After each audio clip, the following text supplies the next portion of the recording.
İlk öncə, yəni bu xəbər təəssüf verici bir xəbərdir.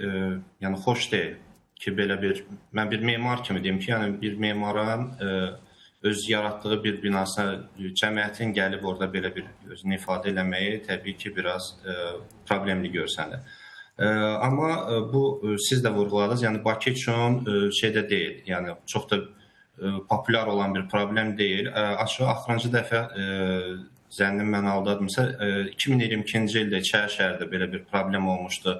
Qala divarı üzərində biraz vandalizm xarakterli bunu eləmişlər, amma aparılan monitorinq nəticəsində müəyyən maarifləndirmə işlər nəticəsində mən açığı yəni xoş nümunələr də ağlıma gəlir ki, məsələn Yasamal rayonunda müəyyən binaların üzərində böyük qrafitilər var, yəni rəsm xarakterli.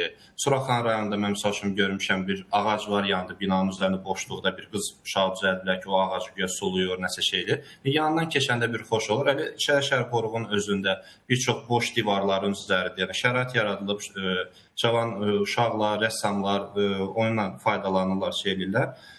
Həm də bu deyərdim ki, dünyavi xarakter daşır. Yəni mən özüm məsələn üçün ilk dəfə xaricdə olanda, İtaliyada olanda ilk təəssüratım bu xoş olmayan qrafiti, müəyyən bu şeylər adama açıq vermir. Yəni o uşaqlar düzdür özlərini ifadə edirlər nətərsə, amma onları düzgün məncə maarifləndirib, yönəldib, öz enerjilərini, fikirlərini düzgün yerlərdir. Yəni bu tarixi abidədə təəssüf ki, yəni belə bir hərəkət düzgün deyil.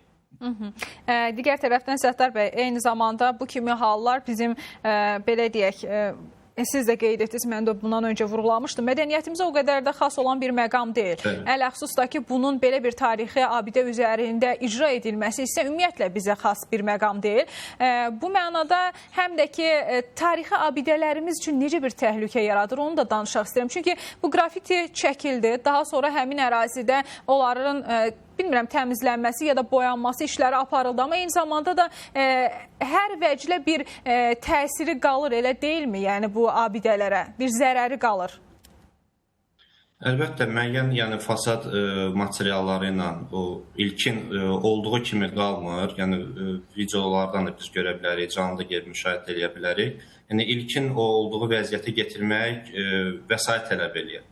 Və bunun da uşaqların da getirdiyi bu zərər də, yəni əslində onu mən düşünürəm ki, dərk eləyib, yəqin ki, hərəkətlərindən də peşman olarlar.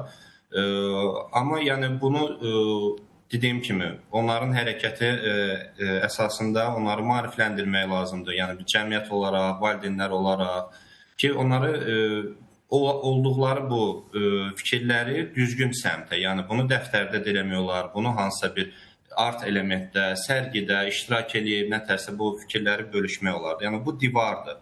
Bu sadəcə divar deyil. Yəni bu bina, bu bizim tariximizin bir parçasıdır da. Ora gedib nəyisə, ora zidd olan bir şeydir.